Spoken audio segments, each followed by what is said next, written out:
नमस्ते welcome back to my channel र आज पक्कै पनि शिव धनुक युट्युब च्यानलमा हजुरहरूले हेर्न सक्नुहुनेछ। यो एकदम कृषि औजार है। यो कृषि औजार यो एकदम मैले यो बनाएको यो कृषि औजार हो। यो तपाईँको मेरो यो अनुभवमा यो चाहिँ के छ भने यो मल हाल्नका लागि चाहिँ एकदमै सुविधा, छिटो छरितो र एकदम सुविधा रहेछ। र मैले मल पनि हाल्ने गर्छु यसले। र 5 जना बराबर 6 जना बराबर एक्लैले काम गर्छ है। यो चाहिँ तपाईँको गोलभेडामा अथवा यो फर्सीमा अथवा बन्दा काउलीमा हैन जेमा पनि मल हाल्नलाई युज गर्न सकिन्छ है साथीहरु हामीले।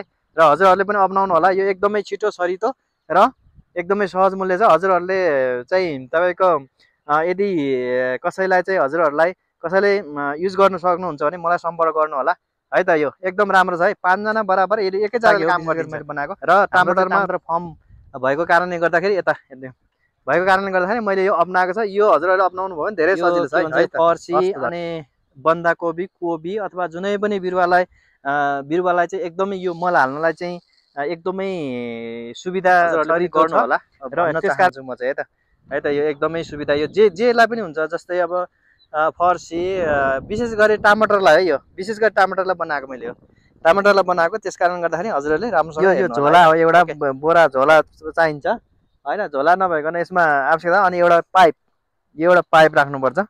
एउटा पाइप राखिसकेपछि यसलाई चाहिँ टक्क यहाँबाट चट्ट झरेर यहाँ तल जान्छ र यसले के काम गर्छ भने यसले चाहिँ मल हालेर आफै पुर्ने पनि काम गर्छ। र एकजना यसले 5 जना बराबर यसले एकजना काम गर्छ है यसले। यो एकदम राम्रो औजार हो।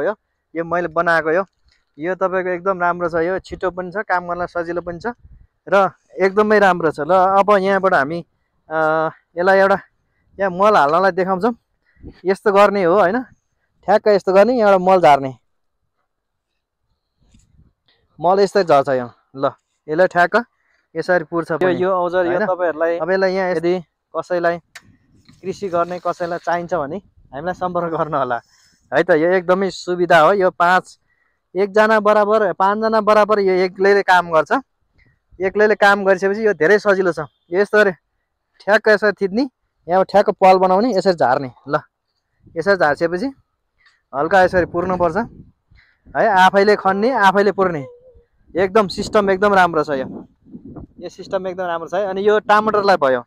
अब टमाटरलाई भयो पनि हुन्छ। ल अब ठ्याक्क यसरी पोक्ने सजिलो छ। यस्तो गरेर यसरी हाल्ने। ल देखेछ छैन यस्तो गर्ने। यहाँ अलिकति रहेनछ। ल यसरी झर्छ मल। ठ्याक्क यसो गरेपछि आफैले यसरी पुरिन्छ। यो एकदम सजिलो छ। यो सजिलो पनि छ धेरै।